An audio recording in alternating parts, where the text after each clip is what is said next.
Bear with me a minute, I'm having to do some kind of problem with Rumble. Seems to have sorted itself out. Oh, yeah.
I should have known this would happen, actually.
Right, it's not spewing to Rumble. I'm not worried. I can always upload it later.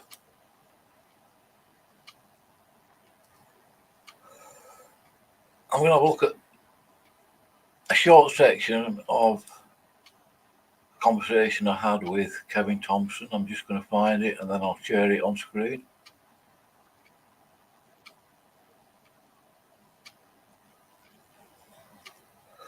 I'll put a link to it, a timestamp link. Go to listen to it yourself if you want to. If you don't, I'm not worried.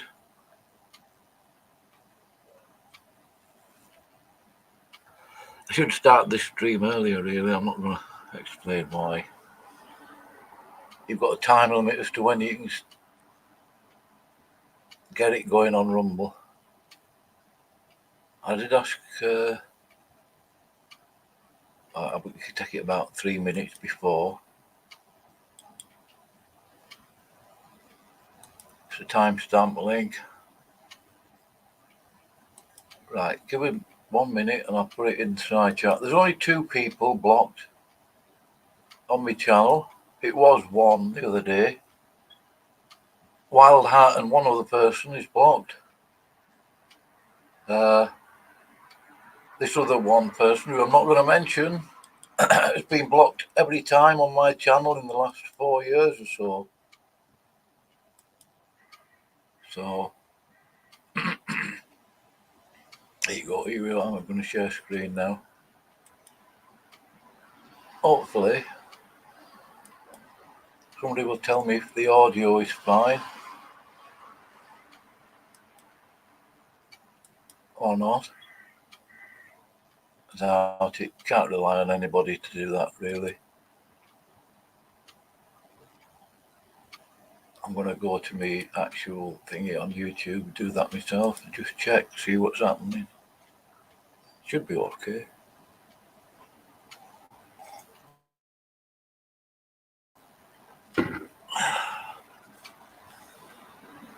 I might make another cup of tea. It isn't a big deal. I did trim that video initially and upload it. I was just playing about with what you can do in StreamYard.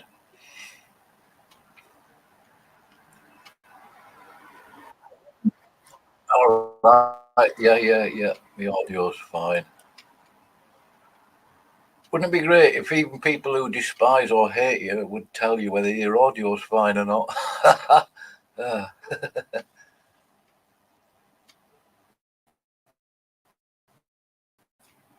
Right, there we go. I'm going to delete some of the other tabs.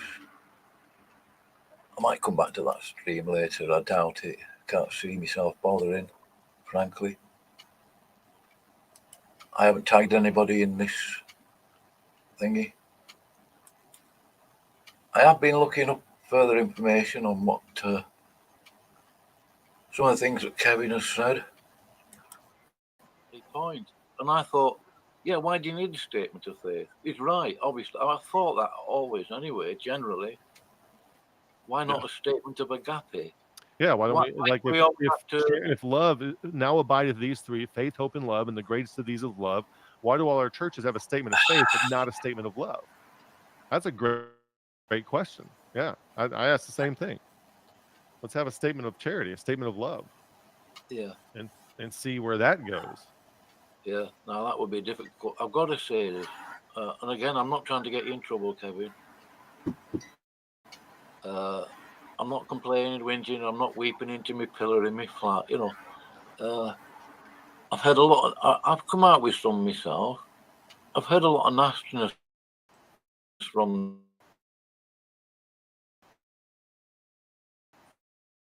these free graces and certain other groups. Frankly, because I can't hear what's being said.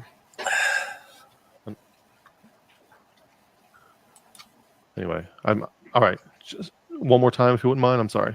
Oh yeah, I don't want to get in trouble, Kevin. I'm sure you're not worried with the free graces, and I've been guilty of it myself. I absolutely admit it. But I've heard a lot of nastiness from free graces generally, and I'm wondering where the grace is in the free grace theology. I'm not hearing it. I'm not seeing it. If you know what I mean. So, if I could, for a second, I guess share my screen again real quick. Let me go back to present, share screen, go back to the entire screen. And all right, when you have an ideology that is propositionally centric, like what we have over here, propositionally centric. So free grace is propositionally centric. Provisionism is propositionally centric. Calvinism is propositionally centric. What happens is you have this. Like, doesn't matter what the content is. Doesn't matter if it's Grudem or Harwood. You have confirmation bias, lack of viewpoint diversity, suppression of dissent, polarization and tribalism, loss of critical thinking, intolerance of alternative views, erosion of academic freedom, ideological echo chambers, inhibition of institutionalized disconfirmation. Like, how do we re-vet all of our ideas and really make sure they're still true? moral absolutism, identity politics, intellectual stagnation, ideological extremism, suppression of diversity, suppression of dissent, lack of empathy, all right, this trouble free gracers, authoritarianism, group polarization, dehumanization of opponents, ideological dogmatism, groupthink, inflexibility and rigidity, polarization and divisiveness, intolerance and discrimination, ideological purity tests, cult-like behavior, loss of individuality, emotional manipulation, witch hunts, heresy hunters. So, and I know that's quite a list for me to just read off like that, but it's very important that people see this, because when people are in an ideology that is propositionally normative, it doesn't matter if it's Calvinism or provision. It doesn't matter how true or correct the people think the content is. It actually doesn't matter how true or correct the content is. When it's propositionally normative, even if all the content was 100% correct, then this is the fruit. These 31 things, some of these are duplicated, I understand that. So this about 30 things here is what you get when you have propositionally normative ideology and in groups based on that. And you don't get a choice. You don't get to say, well, we at Provisionism don't like those 30 things, so we're against them. No, you're not. You are creating them. You are in favor of them. You are precipitating them by being in an in group that is propositionally normative. You don't get to opt out of these things. If you're propositionally normative, this is what you are supporting, even if you're too ignorant to realize that this is what you're supporting. How do you step out of that? And like, even if it doesn't matter what group, as you said, read those things there. Yeah. How are they going to come out of that bias? They perhaps don't perceive themselves in those terms there. So that's, and yet I can see it. I've never had honestly, Kevin, I mean, I did 30 years clink. I've always hated labeling, because that's all they ever do when you're in jail. The psychology, probation, the screws. They want to stick a label on you. They've accused me of being rigid as well, because I'm not malleable. Right. That's why I did 30 instead of like. So how do you step out of that? And I mean, I'm not into psychology. I've got no time for it. Well, that question, that's the hard question. I don't know. Like, as a matter of fact, today when a friend of mine said that he, passed from darkness to waking up, my big question for him is what did that? Like, I wouldn't know how to go back to my previous self and wake me up. I wouldn't know how to do that, because my previous self had all kinds of reasons to assign me to sin, hell, the devil, and demons and everything else for the things that I'm realizing now. So I already had like what you might call anti-memes and anti-meme complex. It's like a second grader being trained and taught to be against everything they would learn in the third and fourth grade. So you never, and then of course, by the time you get to college and you're learning advanced physics, of course, that's really, that's Satanism right there. And so everything has been, it's difficult. So my understanding is there's basically three great paths. So as a matter of, what, I have this slideshow here. So in the Bible, here's what happens. I can actually just write this out. Here's the pattern that we found in Scripture. If I share my screen, share entire screen, the pattern that we found by comparing all of Paul's writings is that there's something that we're calling the golden chain of charity in Romans 5:1-5. You start with faith. That's the point of access. And then you have tribulations, patience, experience, hope. And then you arrive one day, I've arrived, not like that, but you come to this place where one day you develop love as a capacity. And that's where this is. Love, up here you have love as an intention, but you don't know how to love. And if we define love as that which enables choice or the affordance of choice, then you want to afford choice to yourself and others when you start your journey, but you don't know how. And as you come through some of these tribulations and patience and experience with hope, then you develop the love as a capacity. And then now the problem here is that the tribulations and the experience, what that is you have voluntarily adopted responsibility up here, and down here you get betrayed. And I guess I'm going to write a B for betrayal, and then you get injustice. You get betrayal and injustice. And it's very important at that point that you pay very close attention to Ephesians 4:32. And be ye kind one to another, tenderhearted, forgiving one another, even as God for Christ's sake hath forgiven you. We think these are all just words. Why would you have to forgive somebody if they haven't done something absolutely terrible to you? Right? If you're supposed to be more like God, and God is a forgiving God, how can you become like God if there isn't a need to forgive people? And how bad does that forgiveness need to be? Well, how about they betray you for 30 pieces of silver, and then they send you to an illegal court trial, then they nail you on a cross? How'd that make you feel? Probably not too good. So the message of the cross is foolishness to people because they're fine with somebody else dying for them long ago and far away. Jesus did all the dying for me. But when you realize that believing in Christ means that you are going to go through this same pattern over and over in your life too, that's too much for people to bear. And that's why the cross of Christ is too heavy to bear. But it's through that failure. You voluntarily adopted responsibility. You're doing everything right. You suffer injustice and betrayal and the failure of that responsibility that you've adopted. And that's the thing that wakes you up. And now once you wake up, you see something. Now, do I face this with bitterness and resentment? That's the path to hell. Or do I face this with gratitude, love, and forgiveness and continued adoption of responsibility? That's the harder thing to do, but that is the path to transformation. And because resentment in the cosmos of the mind, because everything is fractal, the devil is resentment in the cosmos of the mind. The devil's the father of lies, and resentment is the father of lies in the mind. That is what will get you to justify any narrative that bolsters your reasons, justifies your reasons for resentment, because you just want to hate that person. And the more you do that, the more you get out of touch with reality, and the more you become basically a self-induced psychosis where you're no longer in touch with reality at all, but you have this fake reality built up where you've retold the entire story of reality around you because of all the people that have been unjust to you and all the things they have coming to them.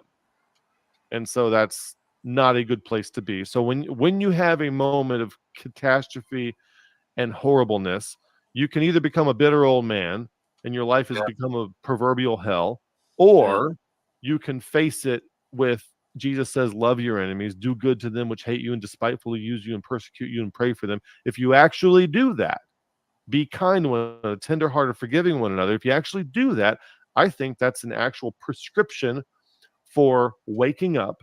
And then at that point, pursue the love, pursue the responsibility, get rid of the bitterness and resentment, and then you can move on to growing up, cleaning up, and showing up. And so there some people say there's 3 great paths to waking up or to a higher level of consciousness, which does not equate necessarily to a higher level of capacity. And they would be great learning, great love, or great suffering. Well, because we grew up in America and you're in Western society too, even though you're in the UK, we don't really have access to great learning.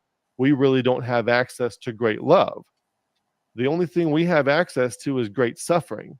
So when that happens, you better get the love and the learning that should come with it. Otherwise, it's downhill from there. No more transformation for you. And that's where Hebrews chapter 6, verse 4-6 comes in. If you get that chance, if you get that waking up, and then you turn it down, you decide to resent to bitterness anyway, no more transformation for you. You're done. You crucified the Son of God afresh in your mind. You have to realize that you're the one that falsely accused Jesus. You're the one that betrayed him. You're the one that nailed him on the cross.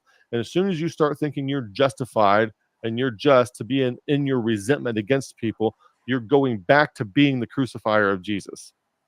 And it doesn't work that way. So, the pattern, and I've like this, what you're seeing on the screen here, I just learned this in the past 2 weeks. So this is, I'm not getting this out of a systematic theology somewhere.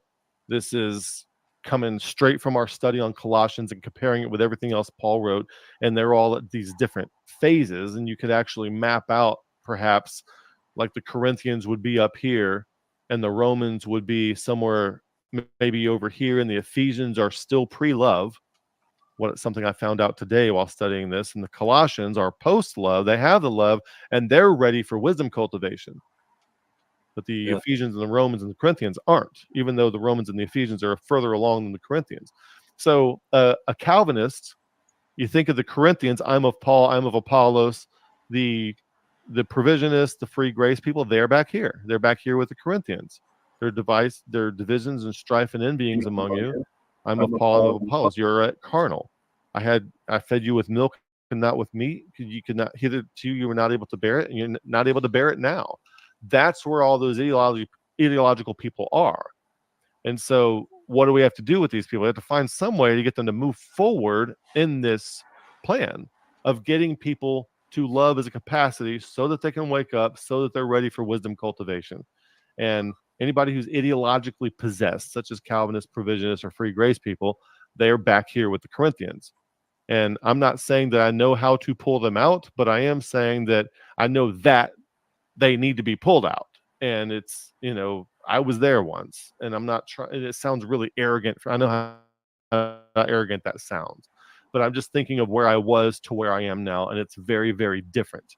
And I wouldn't even know how to go back and talk to my previous self, but I do think that we have kind of a path laid out in Scripture for what this looks like.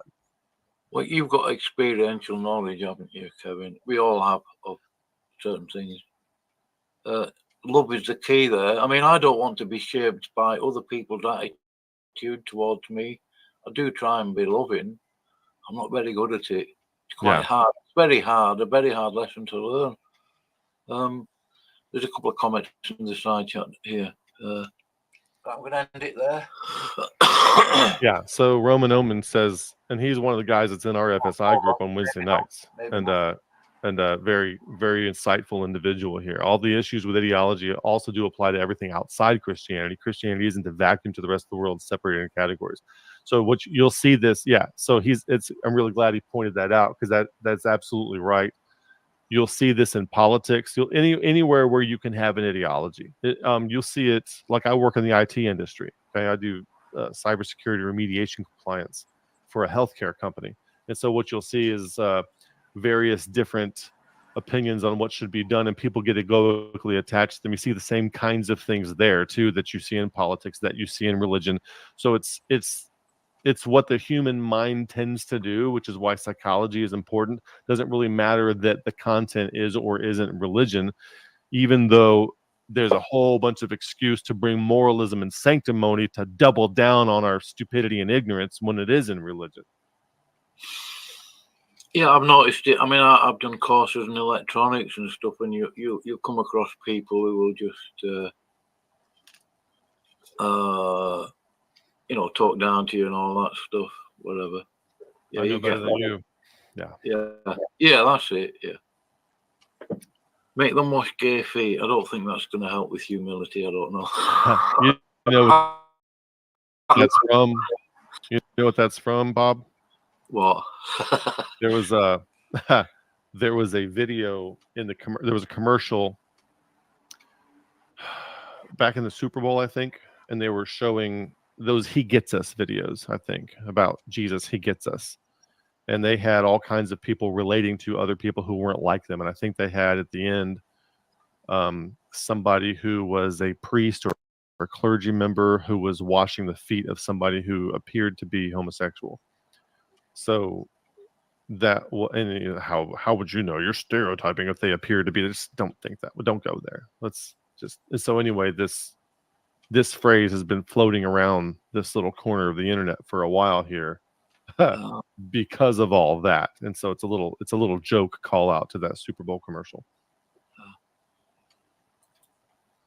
Yeah, that was Jamie Russell. I think when people say, I believe the Bible and the Bible only, obviously this only seems to really matter in the sense that they're saying that they want to be as oriented to the Bible as possible. I think when they say that, I think they're making a moralistic claim, and that when they say that, they are completely ignorant of a large majority of the 788,257 words that are in the Bible. Yeah. I've learned, I mean, this is just my experience, Kevin. It's not an excuse. I can't think of a better name for my YouTube channel. But I just sort of sat there and I thought, well, if they're going to attack me, they can either attack me or they can attack the King James Bible and its contents. You know, and I don't know. If somebody's got a better username for it, for my channel, I really would want to. But I mean, I do want to encourage people to get the KJV rather than the NIV, NASB, LSB, and all the others. HC, right? That'll do there. I don't know if anybody's watching. They're not.